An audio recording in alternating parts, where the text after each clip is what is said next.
Hello friends, स्वागत है आप सभी को हमारी इस एजुकेशन बाई गुप्ता जी में। तो आप सभी के लिए फिर से 30 मोस्ट इम्पोर्टेंट क्वेश्चन लेके आ चुके हैं दोस्तों, जो कि संस्कृत का है। तो क्या करना है, इसको आपको सही से नोट कर लेना है। अगर उससे पहले मेरे इस चैनल पर पहली बार आया तो मेरे इस चैनल पर सब्सक्राइब और साथ में बेल आइकन दबा दीजिए, ताकि हमारा कोई भी नया वीडियो अपलोड हो तुरंत आप तक पहुंच जाए। सारे बोर्ड एग्जाम में पूछे जाने वाला प्रश्न है, 100% बोर्ड परीक्षा में इसी में से आने वाला। तो चलिए बिना समय क्वेश्चन को चलते हैं। तो आपको पहला नंबर में दिया मंगलम पाठ का प्रथम मंत्र किस उपनिषद से लिया गया है। तो आपका इसका राइट है, सही है, राइट सेंटर सी हो जाएगा। ईशा उपनिषद मतलब ईशावास्य उपनिषद से मंगलम पाठ का प्रथम मंत्र लिया गया है। इसको आपको सही से नोट कर लेना है।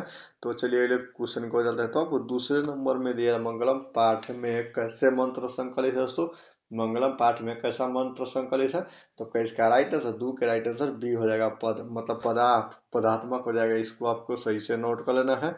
तो चलिए अगले क्वेश्चन को चलते हैं। तो आपको 3 नंबर में दिया मंगलम पाठस्य रचनाकार को अस्ति मतलब मंगलम पाठ के रचनाकार कौन है। तो आपका इसका राइट आंसर 3 के राइट आंसर सी हो जाएगा। महर्षि वेद व्यास हो जाएगा। मंगलम पाठ के रचनाकार है। इसको आपको सही से नोट कर लेना है। तो चलिए अगले क्वेश्चन को चलते हैं। तो आपको 4 नंबर में दिया यह संपूर्ण संसार किसके द्वारा अनुशासित है। यह संपूर्ण संसार किसके द्वारा अनुशासित है। तो आपका इसका राइट आंसर 4 के राइट आंसर बी हो जाएगा। परमात्मा के द्वारा अनुशंसासित है। यह संपूर्ण संसार अनुशंसासित है परमात्मा के द्वारा। इसको आपको सही से नोट कर लेना है। तो चलिए अगले क्वेश्चन की ओर चलते हैं। तो आपको 5 नंबर में दिया जा रहा है उपनिषदे कस्य महिमा प्रधानतया गीयते। तो आपका इसका राइट आंसर 5 के राइट आंसर डी हो जाएगा। परम पुरुषस्य हो जाएगा। इसको आपको सही से नोट कर लेना है। तो चलिए अगले क्वेश्चन को चलते हैं। तो आपको 6 नंबर में दिया जा रहा है मंगलम पाठे कथी मंत्र संकलित मतलब मंगलम पाठ में कितने मंत्र संकलित है। तो इसका राइट आंसर 6 के राइट आंसर सी नंबर का 5। मंगलम पाठ में 5 मंत्र संकलित है। इसको आपको सही से नोट कर लेना है। तो चलिए अगले क्वेश्चन को चलते हैं। तो आपको 7 नंबर में दिया गया सत्यमेव जयते किस उपनिषद का मूल मंत्र है। तो सत्यमेव जयते किस उपनिषद का मूल्य मंत्र है। तो आपका इसका राइट आंसर 7 के राइट आंसर सी हो जाएगा। मुंडको उपनिषद से मतलब मुंडको उपनिषद का मूल मंत्र है सत्यमेव जयते। इसको आपको सही से नोट कर लेना है। तो चलिए अगले क्वेश्चन को चलते हैं। तो आपको 8 नंबर में दिया नदिया नाम और रूप को छोड़कर किस में मिलती है। तो आपका इसका राइट आंसर 8 के राइट आंसर ए हो जाएगा। समुद्र में नदियाँ नाम और रूप को छोड़कर समुद्र में मिलती है। इसको आपको सही से नोट कर लेना है। तो चलिए अगले क्वेश्चन को चलते हैं। तो आपको 9 नंबर में दिया है महान से भी महान क्या है। महान से भी महान क्या है। तो आपका इसका राइट आंसर 9 का राइट आंसर ये हो जाएगा आत्मा है। महान से भी महान क्या है तो आत्मा हो जाएगा। इसको आपको सही से नोट कर लेना है। तो चलिए अगले क्वेश्चन को चलते हैं। तो आपको 10 नंबर में दिया छोटे से भी छोटे और बड़े से भी बड़ा क्या है। तो आपका इसका राइट आंसर 10 के राइट आंसर सी हो जाएगा। आत्मा हो जाएगा। छोटे से भी छोटा और बड़े से भी बड़ा क्या है तो आत्मा हो जाएगा। इसको आपको सही से नोट कर लेना है।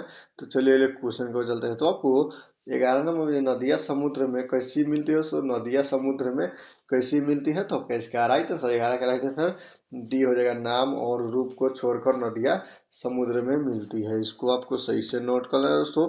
तो चलिए अगले क्वेश्चन को चलते हैं। तो आपको 12 नंबर में दिया बुद्ध काले पाटलिपुत्र नगर से नाम की मतलब बुद्ध काल में पाटलिपुत्र नगर का नाम क्या था। तो आपका इसका राइट आंसर 12 के राइट आंसर सी हो जाएगा। पाटलग्राम हो जाएगा। पाटलीग्राम हो जाएगा। बुद्ध काल में पाटलिपुत्र का नाम क्या था पाटलीग्राम था। इसको आपको सही से नोट कर लेना है।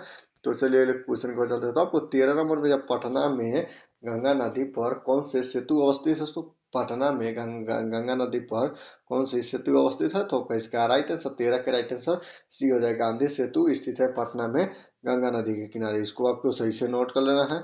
तो चलिए क्वेश्चन को चलते हैं। तो आपको 14 नंबर में जब गोलघर कहाँ है दोस्तों। गोलघर कहाँ है। तो इसका राइट आंसर 14 के राइट आंसर बी हो जाएगा। पटना में गोलघर है। इसको आपको सही से नोट कर लेना है।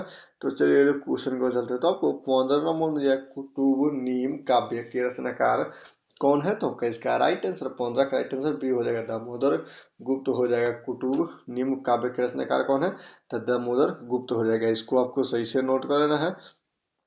तो चलिए क्वेश्चन को चलते तो आपको 16 नंबर में कस्य महापुरुष से जन्म स्थान पाटलिपुत्र अस्थि मतलब किस महापुरुष का जन्म स्थान पाटलिपुत्र में हुआ था। तो इसका राइट आंसर 16 का राइट आंसर डी हो जाएगा गुरु गोविंद सिंह का जन्म पाटलिपुत्र में हुआ था। इसको आपको सही से नोट कर लेना है।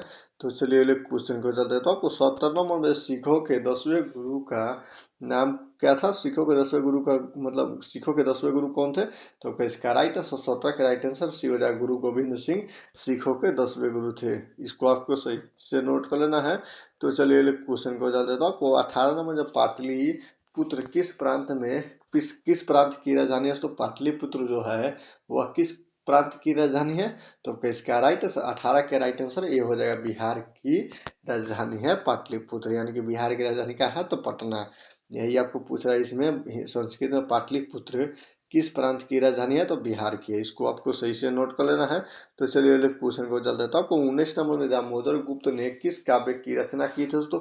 दामोदर गुप्त ने किस काव्य की रचना की थी। तो आपका इसका राइट आंसर 19 के राइट आंसर डी हो जाएगा कुतुब नीतम हो जाएगा। इसको आपको सही से नोट कर लेना है। तो चलिए क्वेश्चन को चल देता हूँ। आपको 20 नंबर में मेघासनीज 20 नंबर में मेघासनीज पटना किसके समय में आया था।